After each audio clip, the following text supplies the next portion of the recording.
Hello friends, welcome to modulation. मेरा नाम है रजनीश और मैं आपको सीयूईटी के लिए इंग्लिश की प्रिपरेशन कराता हूँ। तो कैसे हैं आप लोग आज? आई होप सब अच्छे होंगे, पढ़ाई कर रहे होंगे, मस्त होंगे। ठीक है, तो दोस्तों हमारा जो सीरीज चल रहा है ये इंग्लिश की, उसमें ये जो वीडियो है आज ये बहुत ही इंपॉर्टेंट वीडियो। कैसे? आज हम करेंगे प्रीवियस ईयर एनालिसिस। ठीक है, पिछले जो 2 सालों में एग्जाम हुआ है उसमें किस तरह से क्वेश्चन पूछे गए हैं, क्या पैटर्न रहा है, उसको हम आज पूरे एकदम बारीकी से स्टेप बाय स्टेप पूरा एकदम एनालाइज करेंगे अच्छे से। ठीक है, उसके पूरे एकदम निटिग्रिटी में जाएंगे, क्या क्या क्वेश्चन पूछे गए, किस तरह से पूछे गए, ताकि एक ओवरऑल आपको पिक्चर जो है पता चल जाए। अच्छा, एक चीज बता दो, आप क्वेश्चन पेपर जो है डाउनलोड कर सकते हो एनटीए के वेबसाइट से। प्रीवियस ईयर एक बार देख लोगे तो अच्छा होगा, लेकिन अगर नहीं भी देखोगे तो यहाँ पे मैं आपको प्रीवियस ईयर के सारे क्वेश्चंस इन डिटेल एनालाइज तो करवाऊंगा ही, मतलब एनालिसिस तो होगी, साथ में उसके आंसर्स किस तरह बनेंगे, क्या होगा, वो भी अच्छे से आगे वाले वीडियोज में मैं आपको प्रोवाइड कराऊंगा। ठीक है, तो चलिए आज हम देखते हैं। ये बहुत ही इंपॉर्टेंट लेक्चर है दोस्तों, ध्यान से देखें, समझें। क्या है ना कि आप पैटर्न को पकड़े। रामानुजन के बारे में आपने सुना होगा, बहुत बड़े मैथमेटिशियन थे हमारे। पैटर्न के लिए उनका बोला जाता है कि वो जो है ना, मतलब नंबर सीरीज में काफी उन्होंने काम करा था। ठीक है, तो खास करके पैटर्न और सीरीज पे तो वो बोलते थे कि आई सी एवरीथिंग इन पैटर्न। ठीक है, वो उनका एक यूएसपी थी। ठीक है, तो आप भी कोशिश करें, थोड़ा बहुत उस लेवल पे तो नहीं जा सकते हम, लेकिन एक पैटर्न देखने की कोशिश करेंगे किस तरह से क्वेश्चन जो है फ्रेम किए गए पिछले 2 सालों में। ठीक है, तो चलिए देखते हैं। तो देखिए दोस्तों, आपको मैंने बता रखा है और आज मैं आपको ये भी बताऊंगा किस तरह से आपको जो है अटेम्प्ट करना है, ये बहुत इंपॉर्टेंट है। ठीक है, तो क्या क्या होता है आपके लैंग्वेज में? पैसेज, ग्रामर का पार्ट और वोकैब। ठीक है, तो अब आप देखिए कि 2022 का जो पेपर हुआ था ना, 2022 में भी 2 पेपर हुए थे। ठीक है, 2 शिफ्ट में होते हैं ना, 100 क्वेश्चन हो गए। तो आप देखिए पैसेजेस जो है ना, एक पेपर में 18 पैसेज थे और एक पेपर में 15 पैसेज थे। मतलब पैसेज क्या होते हैं कि एक पैसेज से 6 क्वेश्चन लगभग फ्रेम करते हैं। एक पैसेज आपको दे दिया रहेगा और उससे 6 क्वेश्चंस डिफरेंट उनसे पूछा जाएगा। जैसे कि अगर मैं कहूं कि this hall is air conditioned, there are many seats over here, you can see a digital board in this room and there many teachers come here to teach about different things. Okay, most of this teachers here are engaged in preparing students for their CUET examination. चलो एक passage हो गया छोटा सा। ठीक है, अब इससे 2-4 क्वेश्चंस बन सकते हैं कि what is there in this room, तो चेयर्स हो गए, बोर्ड हो गया। ठीक है, what do the teachers prepare for CUET examination, ऐसे 2-4 आंसर हो गए ना। तो एक पैसेज से 6 क्वेश्चन लगभग आए हुए हैं। एक पैसेज ऐसा था जिससे सिर्फ 3 क्वेश्चन बने थे।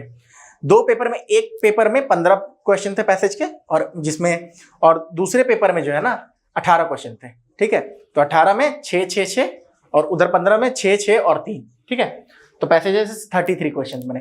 50 क्वेश्चन आते हैं जिसमें से आपको 40 क्वेश्चन अटेम्प्ट करने हैं। ठीक है, तो पैसेजेस तो हो गए 33। अब देखिए words which are similar in relation. अब ये क्या है? ये एक चीज क्या क्वेश्चन पूछते हैं ना कि जैसे words which are similar in relation में मेनली क्वेश्चन पूछते हैं, इससे 2-3 चीजें आपकी वो चेक कर लेते हैं। ठीक है, जैसे मैं आपको अगर बताऊं कि एक एग्जांपल देता हूं कि सपोज करो, चलिए थोड़ा इसे साइड किया जाए, एक एग्जांपल देता हूं। जैसे अगर मैं पूछ दूं कि tick the most appropriate answer which are similar in relation to this. जैसे अगर मैं दे दूं कि एक सेकेंड, हाँ, day is to night, day is to night. अब इसका जो रिलेशन यहां दे रखा है मैंने, वैसे आपको ए में दे दिया कि जैसे आपको क्या एग्जांपल्स लिया जाए, डे इज टू नाइट दे दिया है। एग्जांपल्स मान के चलो 4 कोई भी ले लेते हैं।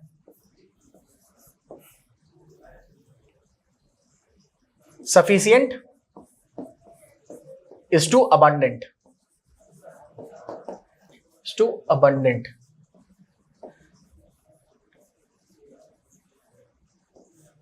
कपल इज टू पेयर, ठीक है। उसके बाद small is to large, it's your life make it large, ad देखा होगा आपने, ठीक है। और आपको बिग और ह्यूज, देखिए जैसे ये क्वेश्चन है आपके सामने, एक क्वेश्चन है कि आपको ये जो रिलेशन है ना, आपको टिक करना है कि जो सिमिलर रिलेशन में हो इनमें से। तो day is to night, day का नाइट क्या है, ऑपोजिट है। तो अब देखना है कि इनमें से ऑपोजिट पेयर कौन सा है। तो सफिशिएंट और अबंडेंट दोनों का मतलब एक ही होता है, सिमिलर, तो ये तो नहीं होगा। Couple is to pair, couple भी दो पेयर भी दो, तो ये भी सिमिलर है तो नहीं होगा, यहां हमें उल्टा खोजना है। स्मॉल इज टू लार्ज, जो स्मॉल है इधर स्मॉल इधर लार्ज, स्मॉल का उल्टा होता है लार्ज, तो ये आंसर सही लग रहा है। और बिग इज टू ह्यूज, ये भी कट जाएगा, तो सी इज द राइट आंसर। ये है सिमिलर इन रिलेशन। इससे आपके दो चीजें चेक हो गई। देखो, एक तो आप ये आपको मतलब मेनली ये है कि आपके वोकैब पे फोकस है कि आपको पता है कि नहीं। अगर ये दोनों वर्ड ही पता नहीं होंगे आपको तो आप समझोगे कैसे कि एंटोनिम है कि सिनोनिम है, ये बताओ। तो ये थोड़ा सा प्रॉब्लमेटिक है। लेकिन अगर ये नहीं भी पता है, मान के चलो सपोज करो, तो आप ऐसे हड़बड़ाना मत, घबराना मत, ठीक। क्योंकि आप एक काम क्या कर सकते हो कि आप अच्छे से इसको क्वेश्चन को देखना, और क्वेश्चन में अगर कोई ऑड वन आउट लग रहा है, जैसे अगर आपको 4 पेयर है ना, 3 पेयर आपको लग रहा है कि एंटोनिम्स है, 1 सिनोनिम है, तो वो आंसर कर देना, ठीक है। तो वो words which are similar in relation 8 question पूछे गए थे, ठीक है। रीअरेंजमेंट ऑफ सेंटेंसेस, इससे 8 क्वेश्चन थे। रीअरेंजमेंट ऑफ सेंटेंसेस मैंने आपको बता रखा है कि पार्ट ए में जैसे क्वेश्चन दे दिया कि जैसे राम आम खाता है, एक सेंटेंस है, खाता, राम ईट्स अ मैंगो, ठीक है। मैंगो ईट्स राम, अब ये दे दिया। अब आपको इसको रीअरेंज करना है to make a meaningful sentence, ये हो गया रीअरेंजमेंट। सिमिलरली क्वेश्चन पूछे गए थे सिनोनिम से, एंटोनिम से। देखो वहां भी क्वेश्चन थे सिनोनिम का, ऐसा नहीं है, और यहां भी थे। सिनोनिम से 8 क्वेश्चन, एंटोनिम से 7 question, spelling error 12 question, spelling error से 12 क्वेश्चन है। आप समझो कितना ज्यादा क्वेश्चन, कितना वेटेज है इस पे। अब देख रहे हो वोकैब के पार्ट पे कितना वेटेज है यहाँ पे, और वो भी स्पेलिंग एरर भी बहुत कोई टफ नहीं पूछते हैं। कॉमन अगर आप थोड़ा ध्यान से पढ़ रहे हो, रीडिंग अगर काफी आप थोड़ा अच्छे से कर रहे हो, जैसे एम्बैरेस, अकोमोडेट, इस टाइप के क्वेश्चंस ही आते हैं, ठीक है। फिर देखते हैं idioms and phrases, 8 question, easy थे, कोई टफ नहीं थे। अब आप ये बोल सकते हो कि सर आपने तो मतलब आप पढ़ा रहे हो, आप जान रहे होगे तो आपको इजी लग रहा होगा, लेकिन ऐसा नहीं है। ये लगभग जो है ना, मैंने देख रखा है कि 10th 11th के ही लेवल के पूछते हैं, एक आध क्वेश्चन इधर उधर हो जाता है, तो वो तो हम तैयार करेंगे अभी, ठीक है। ऑब्वियसली फिगर ऑफ स्पीच, 2 चीजें होती हैं, एक पार्ट्स ऑफ स्पीच, एक फिगर ऑफ स्पीच। मैं भी डिटेल में नहीं जाऊंगा, आपको एक मतलब हिंट देके बता दे रहा हूँ। पार्ट्स ऑफ स्पीच क्या है कि जिसमें आते हैं noun, pronoun, adverb, verb, adjective, preposition, conjunction, interjection, ठीक है। फिगर ऑफ स्पीच अलग चीज है, ये एक तरह का पोएटिक डिवाइस है। पोएट जो है ना, या फिर लिटरेचर में जो चीजें यूज की जाती हैं, जैसे सिमिली, मेटाफर, पर्सोनिफिकेशन, एलिटरेशन, मेरे को लगता है यही 4 पे आपके क्वेश्चंस बने हैं, और भी बहुत सारे होते हैं, ऑक्सीमोरॉन, ये 5 पे आपके क्वेश्चन आए। अभी तक जितने क्वेश्चन आए हैं आपके फिगर ऑफ स्पीच पे, यही 5 ऑप्शन में से आए हैं, ठीक है। और बहुत सारे होते हैं, एक हाइपरबोली बोलते हैं उसको, वो होता है अलग से। ऑक्सीमोरॉन के जैसा एक पैराडॉक्स होता है, पैराडॉक्सिकल जिसको बोलते हैं, वो होता है। एलिट्रेशन है, एजोनेंस है, बहुत सारी चीजें और भी हैं, ठीक है। इस तरह से और डिवाइसेस यूज होती है। तो ये फिगर ऑफ स्पीच है।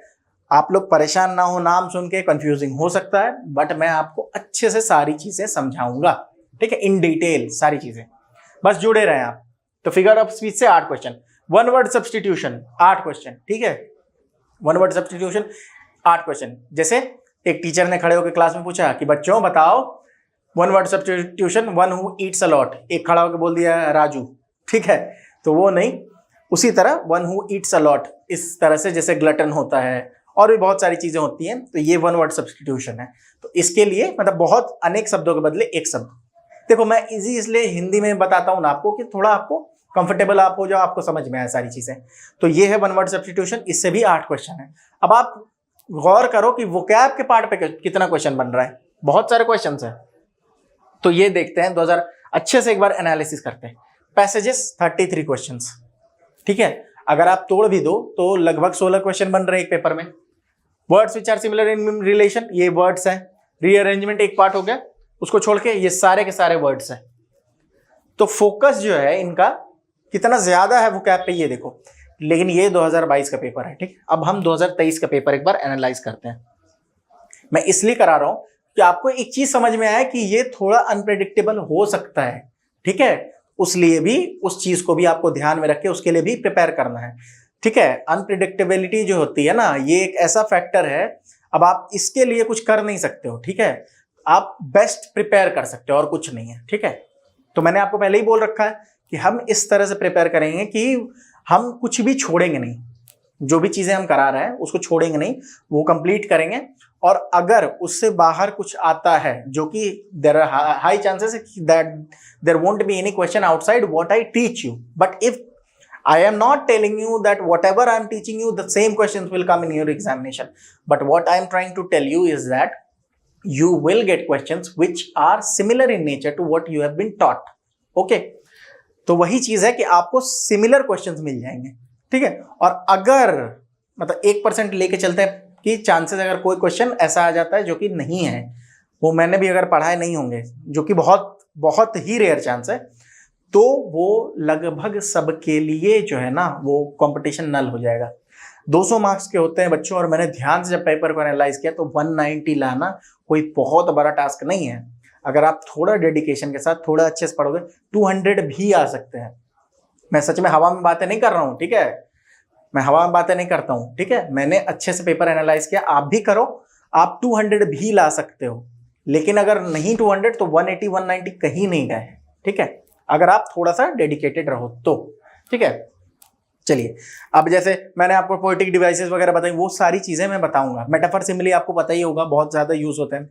मेटाफर के लिए जैसे नहीं बोलते हैं कि सिमिली जैसे हो गया कि सिमिली में क्या है, कंपैरिजन होती है दो चीजों की, और वो डायरेक्ट कंपैरिजन होती है। मेटाफर इनडायरेक्ट कंपैरिजन है, इंप्लाइड सिमिली है वो एक तरह से। जैसे अगर मैं बोलूं कि यह this pen is dark like night, तो यहां पे मैं नाइट से इसको डायरेक्टली कंपेयर कर रहा हूं, तो ये सिमिली है। और अगर मैं बोल दूं he fought like he was a lion in the battlefield, ठीक है, यहां पे मैं ये कर रहा हूं कि उसको he was a lion in the battlefield, ठीक है। तो इसमें क्या कर रहा हूं, उसको लायन की तरह दिखा रहा हूं। लेकिन क्या मतलब क्या इसका, ये थोड़ी है कि शेर हो गया तो वो इंसान को खा रहा था, मतलब he fought so bravely that he was like a lion, तो ये इंप्लाइड है, तो इसे मेटाफर कहते हैं। और डिटेल में हम इसको डिस्कस करेंगे। जैसे एक शेर आपने सुना होगा कि अमीर खुसरो का शेर है, इसको ले कश्मीर को लेके, गर फिरदौस बर रुए ज़मी अस्त, हमी अस्तो हमी अस्तो हमी अस्त, कि अगर जन्नत कहीं भी है इस धरती पे, कश्मीर के बारे में बोला था उन्होंने, तो यही है और सिर्फ यही है, ठीक है। ये भी एक तरह से क्या है, आप सिमिली कह सकते हो, जन्नत से उसको कंपेयर कर रहा है ना, ठीक है। तो चलिए, ये सारी चीजें मैं डिटेल में आपको आगे बताऊंगा। चलिए, तो ये आपको मैंने करा दिया था पेपर, हमने 2022 का डिस्कस किया था, अब 23 का डिस्कस करेंगे। तो 23 में सिनोनिम्स 6 थे। अच्छा, 23 के पेपर जो है ना इजीली अवेलेबल नहीं है, एनटीए के भी वेबसाइट पे नहीं मिल रहा है। तो मैंने बहुत सारी जगहों से सोर्स करके जितने क्वेश्चंस मिले 75 मतलब 65-70 क्वेश्चंस मिल गए, और बाकी पैसेजेस होंगे, ठीक है, मोस्ट प्रॉब्ली। तो इस हिसाब से मैंने आपको इसको भी करके रखा है। जैसे सिनोनिम्स 6 क्वेश्चन थे, एंटोनिम्स 5 थे, वहां ज्यादा थे, इधर कम है।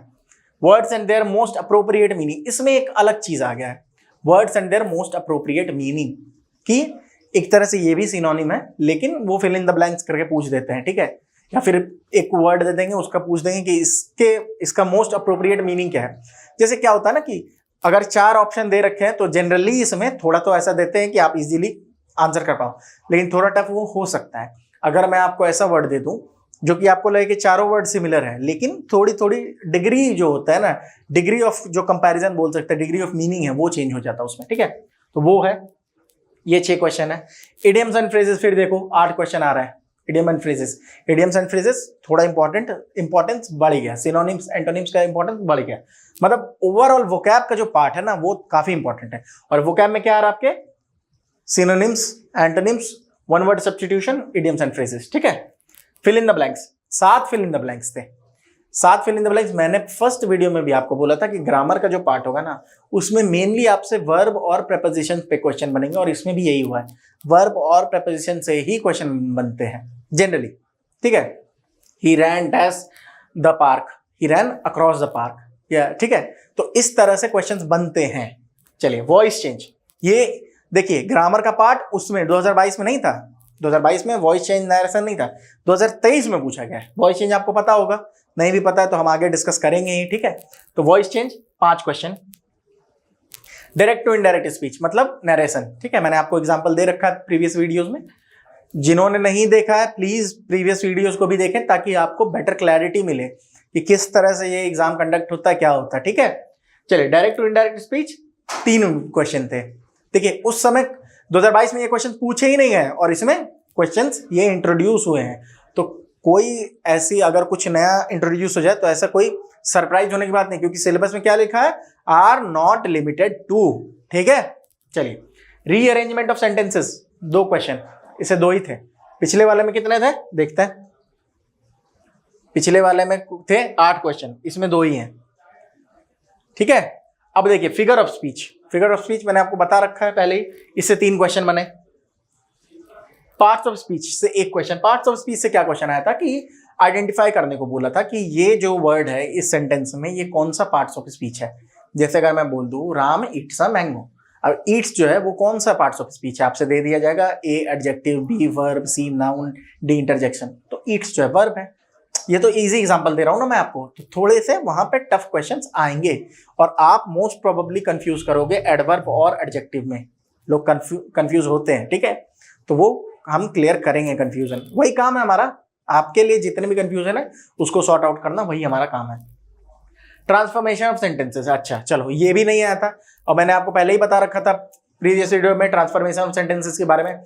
जैसे इसमें एक सेंटेंस दे दिया था कि it was a lovely site, ऐसा ही कुछ था। ठीक है, अब इसको एक्सक्लेमेटरी सेंटेंस करना है, तो व्हाट अ लवली साइट, ये जो है आपको पहले पता होनी चाहिए सेंटेंसेस कितने तरह के होते हैं। ठीक है, एक्सक्लेमेटरी सेंटेंस क्या होते हैं, स्टेटमेंट क्या होता है, क्वेश्चन क्या होता है, ये पता होनी चाहिए आपको, तो वो चीजें हैं। तो एक क्वेश्चन ये भी बना है, देखो नई चीज इंट्रोड्यूस हुई ना। राइटिंग स्किल से 2 क्वेश्चन थे। राइटिंग स्किल क्या कि लेटर और रेज्यूमे से एक क्वेश्चन पूछा था कि what are the important components of letter, what are the essential components of resume, ऐसे करके एक क्वेश्चन फ्रेम करा था। तो ये भी एक नया आपको, आप देख सकते हो कि कुछ नया है यहाँ पे।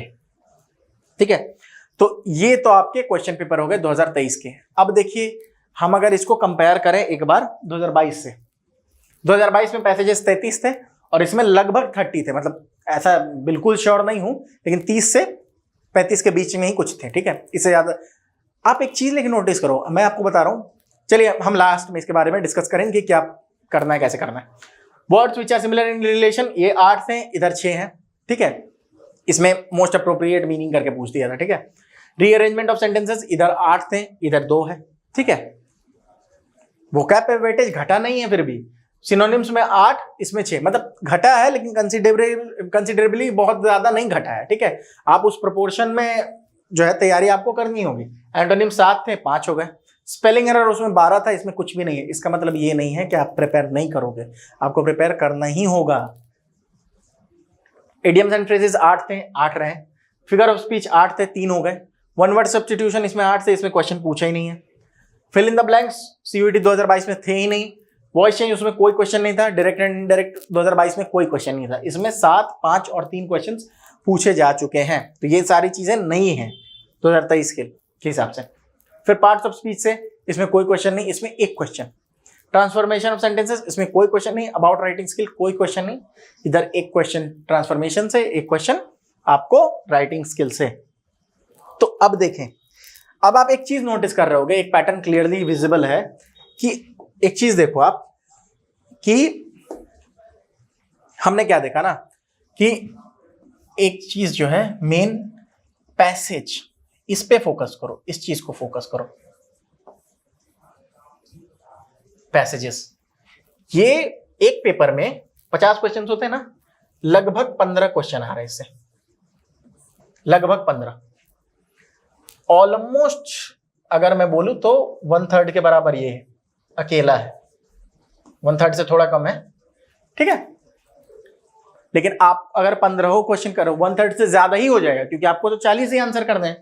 अगर आप 15 क्वेश्चन अटेम्प्ट कर लो और इसमें लगभग चांसेस 90% होते हैं कि आप सही कर पाओगे, ठीक है। और इसके लिए जो प्रिपरेशन है थोड़ी दूसरे टाइप की होती है, लेकिन आप अगर करना चाहोगे और अगर थोड़ा सीरियस होके कर लोगे, ये देखो क्या है ना, कॉस्ट बेनिफिट एनालिसिस करते हैं। जब भी हम एग्जाम को कॉम्पिटेटिव देते हैं तो कॉस्ट बेनिफिट एनालिसिस करते हैं कि हम कितने टाइम में क्या प्रिपेयर कर सकते हैं, ठीक है। तो ये जो पोर्शन है आपका वोकैब का, क्या मैंने बताया आपको, मैं तो ये गारंटी दे रहा हूं ना, आपके लेवल पे जो क्वेश्चंस आते हैं वोकैब के, वो सारे टीचर्स लगभग कर लेंगे।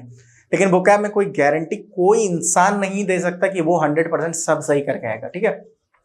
ठीक है, लेवल की बात होती है। तो ये आपकी जो मेंटल आपकी लेवल है उसको चेक करने के लिए, तो ये आपके लेवल के हिसाब से थोड़ा तो टफ पूछेंगे ना, तो वोकैब वो उस तरह का है। तो आप पैसेज पे विशेष जो है ना फोकस, तो बोलते हैं ना स्पेशल अटेंशन, वो उस पैसेज पे दो, तो इससे आपके 15 क्वेश्चन बन जाएंगे, ठीक है।